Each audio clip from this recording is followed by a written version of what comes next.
গহনে আচরিত বিলাতায় জলদের গায় শশিতার তপনে।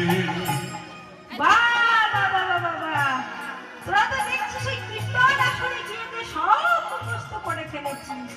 বেশ, আচ্ছা একটা কথা বলতো, তোরা যে সব জানিস আমি কোথায় কোথায় থাকি, কিন্তু এত কাছে পেয়েও আমাকে ধরতে পারিস না কেন? বলছো প্রভু ওখানেই তো যত গন্ডগোল, তোমাকে এত কাছে পেয়েও ধরতে পারি না কেন জানো? মায়েরা লক্ষ্য করুন, ভগবানকে আমরা এত কাছে পেয়েও ধরতে পারি না কেন? না একটু মন দিয়ে শুনুন। সে প্রতিদিন ভোলানাথের নাম করে করে ভিক্ষা করতো আর সর্বদাই মুখে লেগে থাকতো বাবা ভোলানাথের চরণে সেবা লাগে বম মহাদেব বম মহাদেব বম মহাদেব।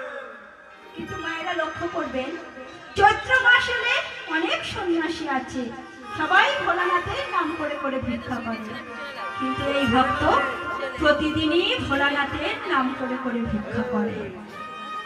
তাই একদিন কি করল, সে মা পার্বতী ভোলানাথকে ডেকে বলছে, স্বামী ওই ভক্ত তো রোজই তোমার নাম করে করে ভিক্ষা করে, তো ওই ভক্তকে তো কিছু দিয়ে দিলেই পারো।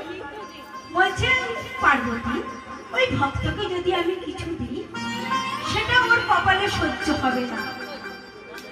বলছে আরে তুমি তো কিছু দিয়েই দেখো, যেমন 1 কিলো সোনা, 1 কিলো সোনা। এখন সোনার ভরি কত মায়েরা? 1.5 লাখ। হ্যাঁ 1 কিলো সোনা দিচ্ছে। 1 কিলোতে সোনা দিয়ে দিলেই পারে। 1 কিলো সোনা।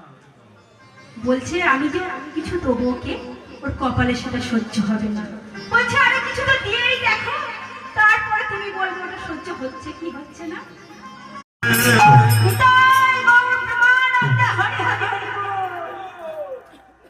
এবার আমরা লীলায় প্রবেশ করব। আমরা যে লীলাটি আস্বাদন করব সেটি হলো